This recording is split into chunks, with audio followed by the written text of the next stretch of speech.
Estão aqui outras imagens da igreja de Torgal, essa pequena capela que foi construída já depois de iniciada a reforma e construída pelo luteranismo.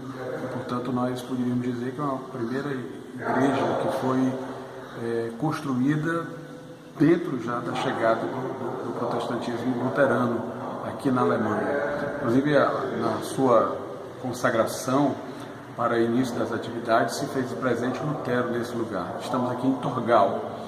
E aqui em Torgal também foram elaborados os artigos que serviram de base para a Confissão de Augsburgo.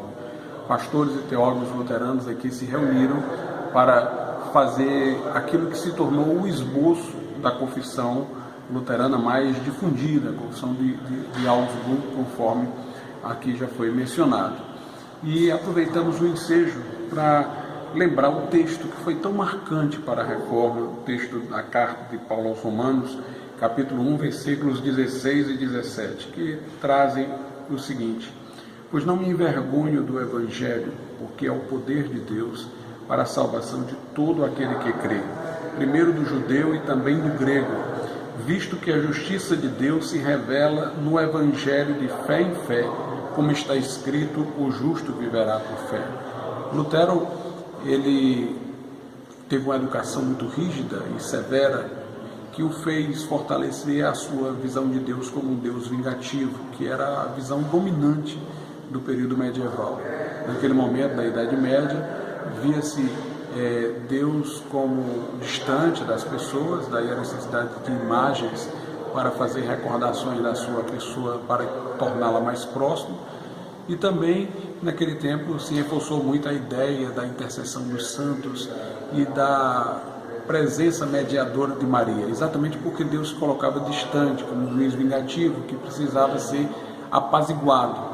A salvação era vista através das obras, através de penitências, através de peregrinações, submissão à igreja e através dos sacramentos.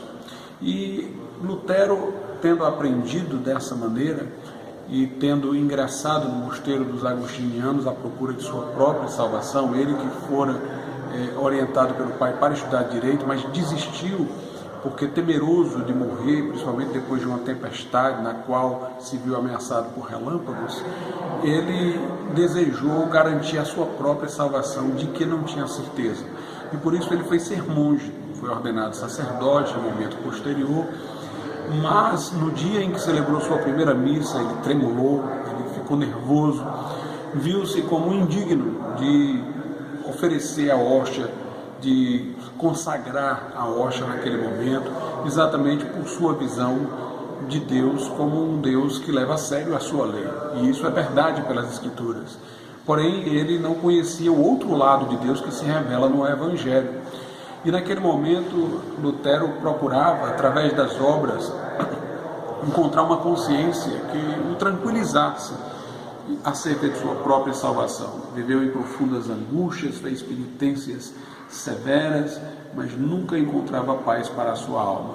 Posteriormente foi colocado para ser professor da recentemente fundada Universidade de Wittenberg.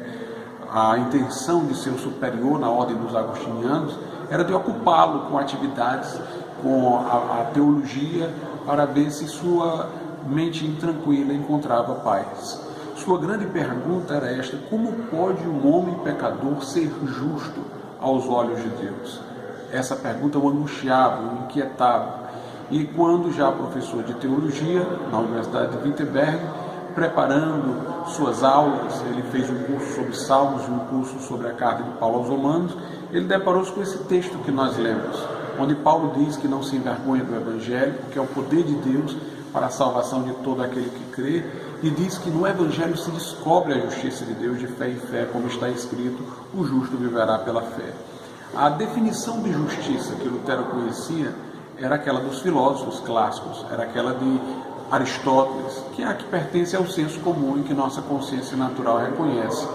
Uma justiça que estabelece recompensa para quem tem mérito, uma justiça retributiva que corresponde àquele que faz o bem com aprovação e ao que não faz o bem com o castigo. E Lutero era suficientemente honesto para saber que, por mais que fosse reconhecido por sua piedade diante dos homens, no seu coração ainda existiam inclinações contrárias à vontade de Deus, pelas quais ele se fazia culpável aos olhos do Senhor.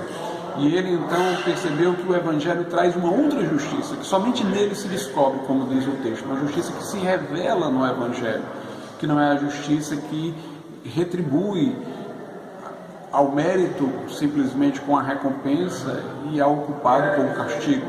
É a justiça que justifica. Lá na cruz do Calvário, Jesus levou os nossos pecados, pagou o preço da nossa redenção, quitou a nossa dívida para que agora Deus pudesse, em Cristo. Ou seja, agora nós temos a justiça que se revela no Evangelho de fé em fé. Uma justiça que justifica, conforme foi dito, e pela qual nós somos perdoados dos nossos pecados. Em Cristo, através da fé no que Jesus Cristo fez no Calvário, através da fé na sua pessoa, Deus contabiliza os méritos de Jesus a nosso favor, assim como lá na cruz os nossos pecados foram imputados a Cristo, de maneira que somos justificados por uma justiça alheia, pela de Cristo, assim como Jesus foi condenado por pecado que não era seu, mas nosso. Mediante a fé, nós podemos dizer que Cristo naquela cruz não teve nenhum pecado senão nosso, e que agora, crentes, nós não temos nenhuma justiça senão a dele. Lutero descobriu isso, e ele descreveu a sua experiência nesse momento como sendo um novo nascimento, uma entrada pelas portas do paraíso. A expressão justiça de Deus, pela qual antes ele se sentia ameaçado, agora era uma expressão que o consolava, porque a justiça de Deus, conforme revelada no Evangelho, não era aquela que o ameaçava de castigo, não era aquela que o iria punir, mas era aquela pela qual o justo vive, era aquela pela qual ele seria justificado e reconciliado com Deus.